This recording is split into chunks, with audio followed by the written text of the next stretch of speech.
Normalmente as pessoas não gostam de despedidas. Despedidas não costumam ser muito fáceis. Quanto maior o conhecimento, quanto mais tempo a convivência, mais difícil a despedida. É natural que quando falamos sobre a despedida de Moisés, ela seja dolorosa. Foram 40 anos, pelo menos, de liderança de Moisés ao povo de Israel, mas chegou o momento da partida. E nós vamos acompanhar, abrindo as nossas Bíblias em Deuteronômio capítulo 32. Deuteronômio 32. Nós encontramos aí o cântico, digamos a canção que Moisés compõe antes de partir e que ele deixa ao povo de Israel. Esta canção de Moisés tem características próprias da literatura da época. É um texto que tem um caráter legal, jurídico, porque ele apresenta-se como uma espécie de queixa por parte de um monarca, ou seja, um rei que faz queixa em relação aos seus vassalos, àqueles que eram subordinados e que deviam ter cumprido a aliança feita com o rei e não fizeram. Então o rei apresenta a sua queixa, as suas razões. Normalmente os reis antigos chamavam as próprias divindades pagãs como suas testemunhas e faziam as suas acusações, no fim apelando para que os vassalos corrigissem a sua situação. É uma linguagem semelhante que vai ser usada por Moisés neste discurso que ele faz antes de se despedir, e nós podemos ler alguns dos versículos e ir entendendo isto. Começa assim: Canção de Moisés. Inclinai os ouvidos, ó céus, e falarei. Ouça a terra as palavras da minha boca. Goteja a minha doutrina como a chuva, destilo o meu dito como o orvalho, como chuvisco sobre a erva e como gotas de água sobre a relva, porque apregoarei o nome do Senhor, dai grandeza ao nosso Deus. Ou seja, ele começa com uma expressão de adoração, mas de anunciar que realmente aquilo que se vai passar é uma espécie de tribunal. Ele chama de testemunhas. É claro que Moisés não vai chamar os deuses pagãos como testemunhas, então ele chama o céu e a terra, criação de Deus, para que estejam atentos àquilo que vai ser dito. E ele chama a atenção para que a sua palavra tenha o mesmo valor da água sobre o campo. A água, o orvalho, a chuva suave, não é, que faz o campo produzir, frutificar.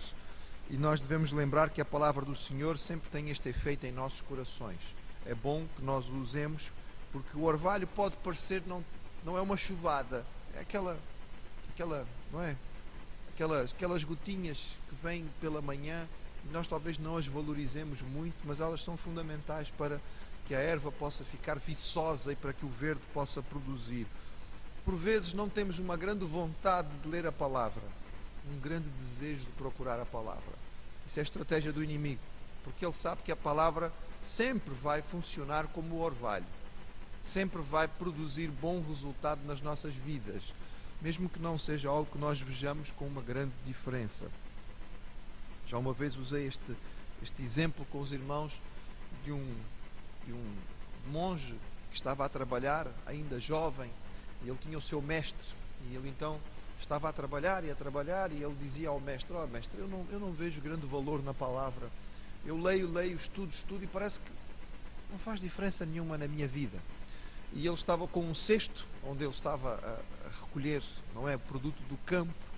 Então o chefe dos monges, o mestre, não é, disse a ele: olha, então faz o seguinte, pega este cesto e vai ali ao rio e traz o cesto cheio de água, por favor.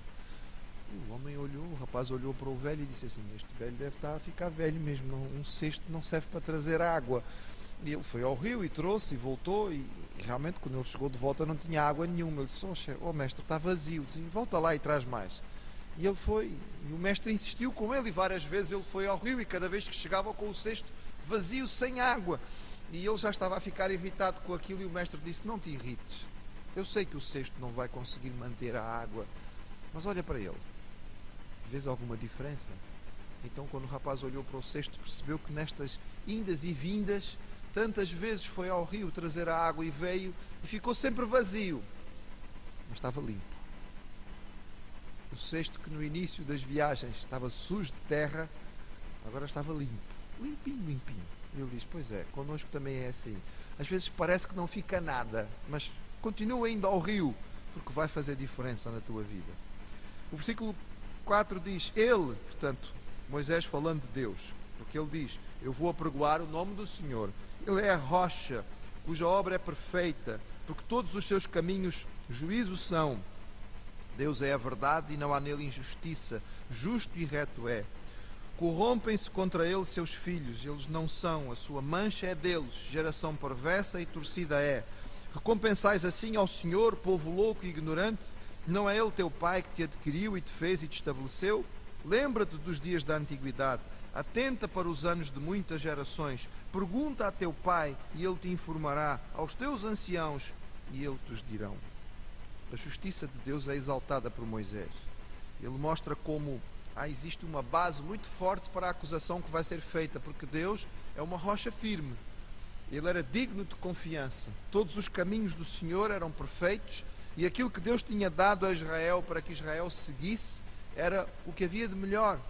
Deus tinha tido o cuidado de dar a Israel caminhos que eram bons. Não havia nenhuma falha, nenhuma injustiça, nenhum erro naquilo que Deus tinha dado ao seu povo para cumprir. Mas em vez de obedecer, Israel tinha-se desviado. Mas a responsabilidade era de Israel. Lembrem-se, irmãos, é um texto quase que jurídico, legal, há uma acusação. Vocês erraram, a mancha é vossa, porque vocês desviaram e não foi culpa de Deus, porque o Senhor era verdadeiro, perfeito, rocha, firme, e no entretanto vocês se afastaram dele. Verso 8. Quando o Altíssimo distribuía as heranças às nações, quando dividia os filhos de Adão uns dos outros, pôs os termos dos povos conforme o número dos filhos de Israel. Porque a porção do Senhor é o seu povo, Jacó é a corda da sua herança. Achou-o na terra do deserto e num ermo solitário cheio de uivos, trouxe-o ao redor, instruiu-o, guardou-o como a menina do seu olho. Como a águia desperta o seu ninho, se move sobre os seus filhos, estende as suas asas, toma-os e leva-os sobre as suas asas. Assim só o Senhor os guiou, e não havia com ele Deus estranho. Ele os fez cavalgar sobre as alturas da terra, e comeu as novidades do campo, e fez chupar mel da rocha e azeite da dura pedreneira, manteiga de vacas e leite do rebanho, como a gordura dos cordeiros que pastam em Bazã, e dos bodes com gordura dos rins do trigo. E bebeste o sangue das uvas, o vinho puro. Vejam, irmãos, a nota que Moisés vai dando. Ele vai enfatizando a eleição de Israel. Ele diz: o Senhor vos escolheu dentre todas as nações, e o Senhor teve este cuidado convosco. Quando Deus vos escolheu, vocês não eram nada. Era uma nação que estava no deserto, era um povo que vivia numa zona devastada, que não tinha nada, absolutamente nada. E o que é que o Senhor fez? Tomou conta de vós. Ele vos carregou como uma águia carrega as suas crias. Ele vos trouxe como que em asas a uma terra boa. Ele vos deu uma terra rica, onde vocês não tinham plantado, onde vocês não tinham trabalhado, e Deus vos deu tudo, e vocês tiveram o melhor da terra, porque o Senhor vos deu tudo o que havia de bom. E o que é que o povo fez diante disto? Verso 15. E engordando-se Jesurum, esta expressão é muito interessante. Jesurum é uma expressão que significa o querido de Deus, o amado do Senhor. E engordando-se Jesurum, deu coices. Engordaste-te e engrossaste-te, e de gordura te cobriste, e deixou a Deus que o fez, e desprezou a rocha da sua salvação. Com deuses estranhos o provocaram a zelos, com abominações o irritaram. Sacrifícios ofereceram aos demónios, não a Deus. Aos deuses que não conheceram, novos deuses que vieram há pouco, dos quais não se estremeceram vossos pais. Esqueceste da rocha que te gerou, e em que esquecimento puseste o Deus que te formou. O que vendo o Senhor os desprezou, provocando a ira contra os seus filhos e suas filhas. E disse: esconderei o meu rosto deles, verei qual será o seu fim, porque são geração de perversidade, filhos em quem não há lealdade. A zelos me provocaram com aquilo que não é Deus, com as suas vaidades me provocaram a ira, porquanto eu os provocarei a zelos com os que não são povo, com nação louca os despertarei à ira. O texto fala sobre a justiça de Deus. O que é que aconteceu? Deus abençoou tanto o povo de Israel que na hora da sua prosperidade Israel se desviou do Senhor. É curioso, irmãos. Se nós lemos o texto bíblico, nós verificamos uma verdade bíblica sistemática. Infelizmente, a prosperidade não nos aproxima do Senhor. É raríssimo. Nós costumamos falar sobre a necessidade de nós termos forças para resistir no momento da luta, da adversidade.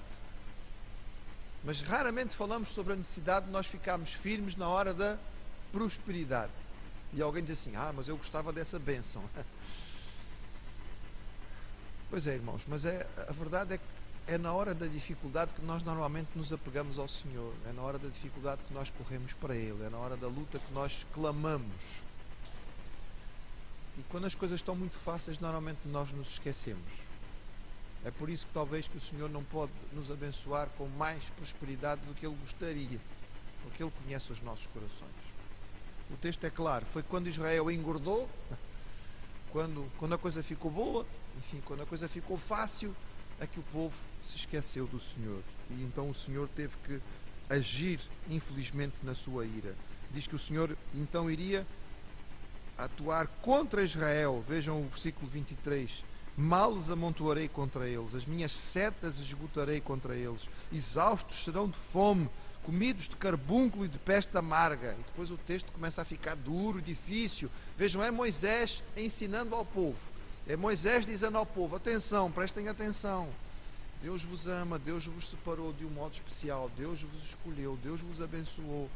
E no entretanto vocês desviaram do Senhor. E as consequências disto vão ser estas, e elas não são nada boas.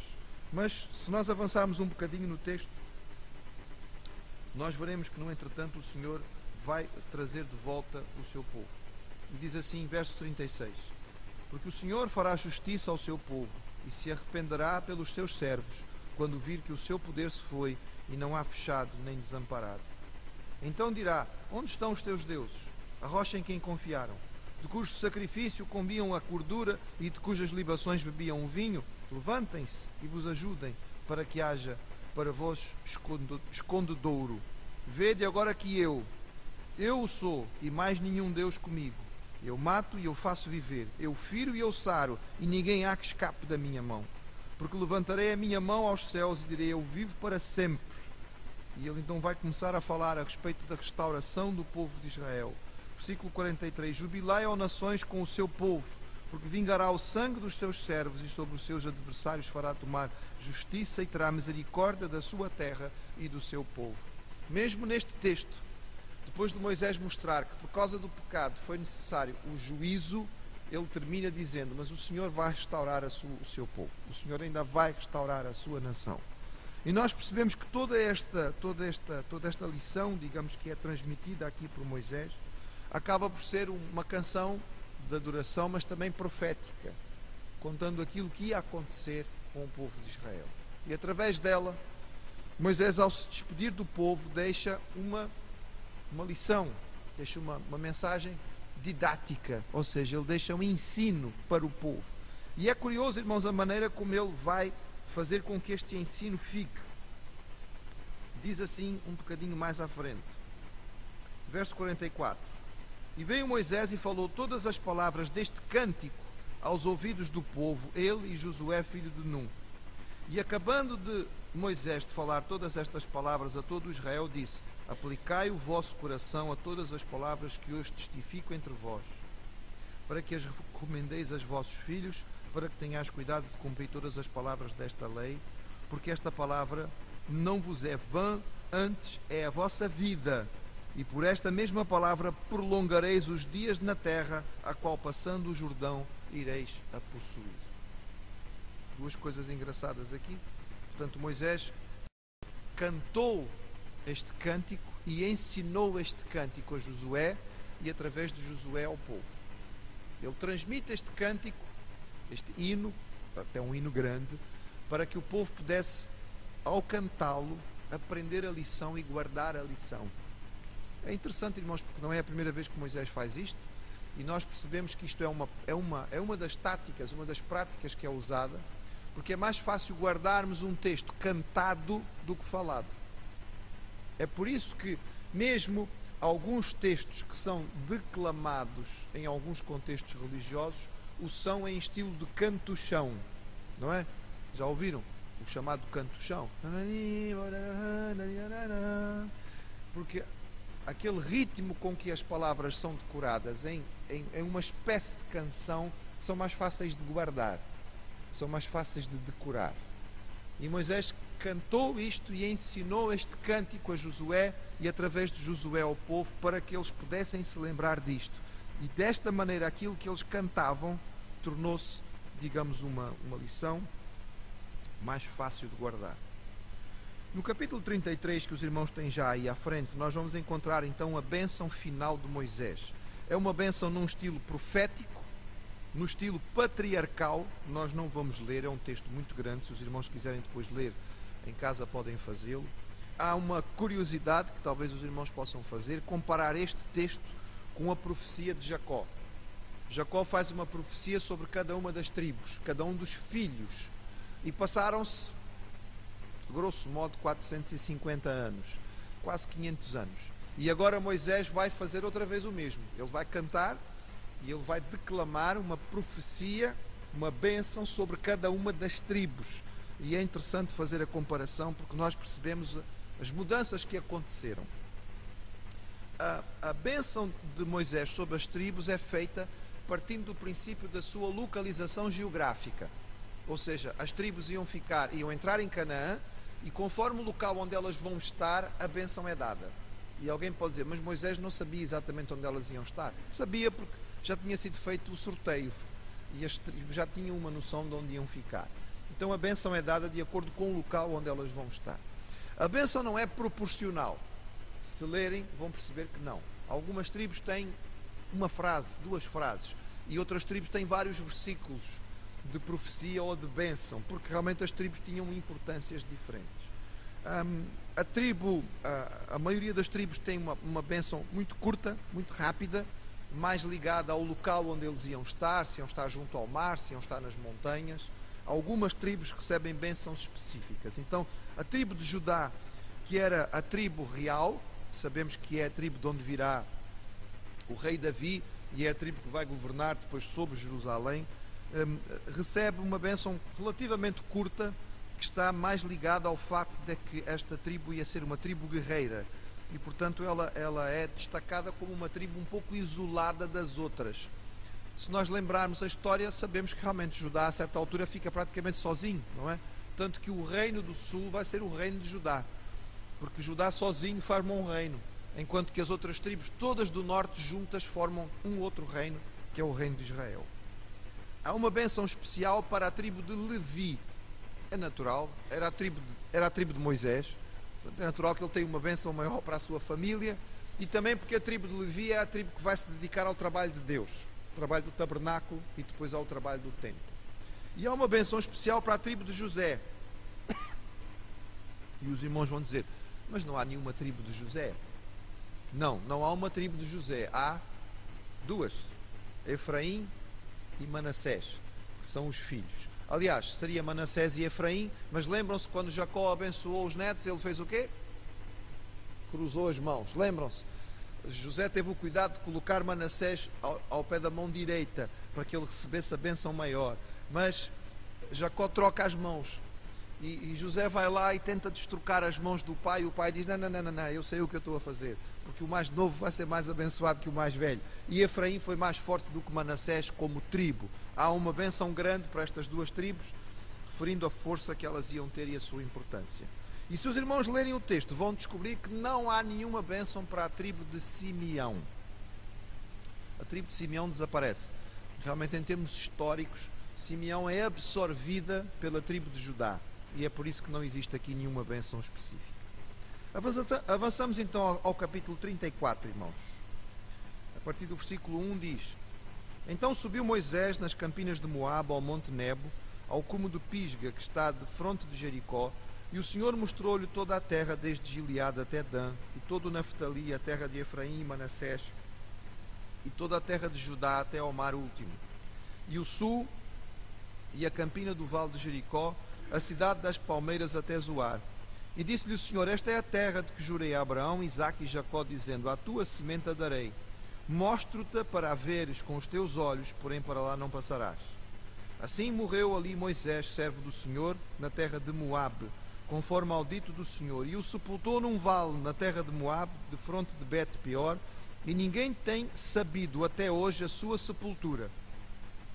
Era Moisés da idade de 120 anos quando morreu, os seus olhos nunca se escureceram, nem perdeu o seu vigor, e os filhos de Israel prantearam a Moisés 30 dias nas campinas de Moabe, e os dias do pranto do luto de Moisés se cumpriram.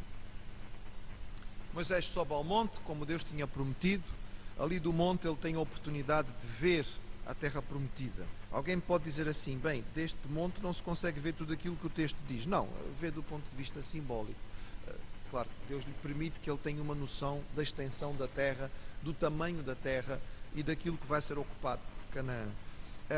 É interessante porque é o cumprimento da profecia que tinha sido dada há muito tempo atrás a Abraão, repetida a Isaque, dita a Jacó, e que José também tinha toda a certeza, porque ele pediu: quando vocês voltarem, tragam os meus ossos. E realmente o povo está a trazer os ossos de José para serem enterrados em Canaã. Se é verdade, e o texto pode estar aqui a usar uma linguagem poética e simbólica, mas se é verdade que Moisés com 120 anos continua de plena força física, então foi o Senhor que de forma sobrenatural o levou. Seja como for, a verdade é que Moisés aqui morre. O texto não me diz que ele foi trasladado, nem que ele subiu ao céu. Diz que ele morreu. Portanto, é diferente da experiência de Elias e é diferente da experiência de Enoque. A experiência de Moisés é de morte. Ele realmente morre, uma morte pacífica, uma morte tranquila. O Senhor o levou porque o seu tempo estava chegado e já não havia mais aquilo que ele cumprisse. Não há aqui uma referência clara em relação à questão da sepultura. Há discussão de vários autores a respeito do que aconteceu. Alguns autores interpretam este texto dizendo que os líderes de Israel enterraram a Moisés, mas não contaram a ninguém aonde tinha sido. A maioria dos autores acredita que realmente o que o texto diz é que não aconteceu isto. E realmente Moisés morreu, o Senhor o sepultou e ninguém ficou sabendo.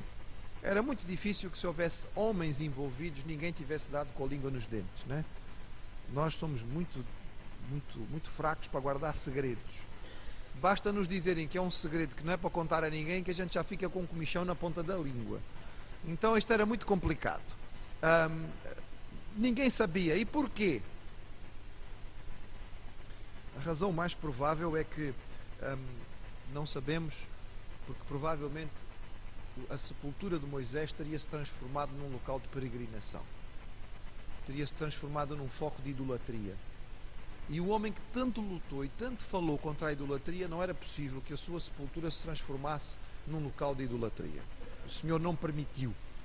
Seria uma grande tristeza, não é? Então, o Senhor não deixou e ninguém sabe onde é que Moisés foi enterrado, justamente para que isso não acontecesse. Certeza absoluta que tinha se tornado em mais um dos grandes locais de peregrinação a nível mundial. Queria que os irmãos olhassem para este texto e se recordassem de um pequeno pormenor que talvez possa nos ajudar. Moisés viu a terra prometida, mas não entrou nela. Não pisou nela com o seu pé. Mas, biblicamente falando, Moisés chegou a pisar em Canaã. Lembram-se quando foi? Quando foi que Moisés pisou na terra prometida?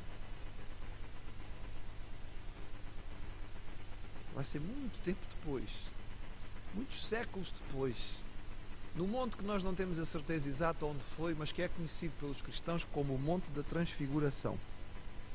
Diz o texto sagrado que Moisés e Elias estavam conversando com Jesus. É uma nota bonita, não é? Porque afinal de contas, Moisés não pôde entrar na terra prometida por causa do seu pecado. Mas Jesus veio para levar o seu pecado. E em Jesus, Moisés entrou na terra prometida e pisou na terra santa. E da mesma maneira connosco, irmãos. Nós também não podemos entrar na terra prometida, nem na terra santa, não Israel fisicamente falando, mas espiritualmente falando, por causa dos nossos pecados. Mas em Jesus nós podemos fazê-lo, assim como Moisés também fez. Terminando o capítulo, diz assim: E Josué, filho de Num, foi cheio do espírito de sabedoria, porquanto Moisés tinha posto sobre ele as suas mãos. E assim os filhos de Israel lhe deram ouvidos e fizeram como o Senhor ordenara a Moisés. E nunca mais se levantou em Israel profeta algum como Moisés, a quem o Senhor conhecera cara a cara, nem semelhante em todos os sinais e maravilhas que o Senhor enviou para fazer na terra do Egito a Faraó e a todos os seus servos e a toda a sua terra, e em toda a mão forte e em todo o espanto grande que obrou Moisés aos olhos de todo Israel. O povo não ficou sem liderança. Claramente tinha sido preparado o líder, Josué assume a responsabilidade e o povo respeita Josué como líder, empossado publicamente como aquele que é o sucessor de Moisés. É claro que estas palavras elogiosas que estão no fim do livro não foram escritas por Moisés, não é? Estes são os livros de Moisés, mas não foi ele que escreveu isso sobre ele mesmo. Realmente nenhum outro profeta se levantou semelhante. Elias talvez com alguma proximidade, mas tanto quanto Moisés, não. Vai ser preciso esperar cerca de 1500 anos para que apareça um novo profeta, que não é só profeta e que fará mais sinais, mais maravilhosos do que Moisés. Mas para isso temos que chegar ao Novo Testamento e ao Senhor Jesus. Muito bem, eu disse aos irmãos que havíamos de chegar, e chegamos. Terminamos o fim, digamos, da caminhada pelo deserto. Está na hora da conquista. Chega de chorar na areia do deserto. Está na hora de atravessar o Jordão. Está na hora de começar a conquistar. Jericó está logo em frente. Para a semana, se Deus nos der vida e saúde e cá estivermos, vamos atravessar o rio, irmãos. Se os irmãos vierem, vamos começar uma nova série. Esta série, sim, a série da conquista. E vamos ver como o Senhor vai levar o seu povo a tomar posse da terra prometida.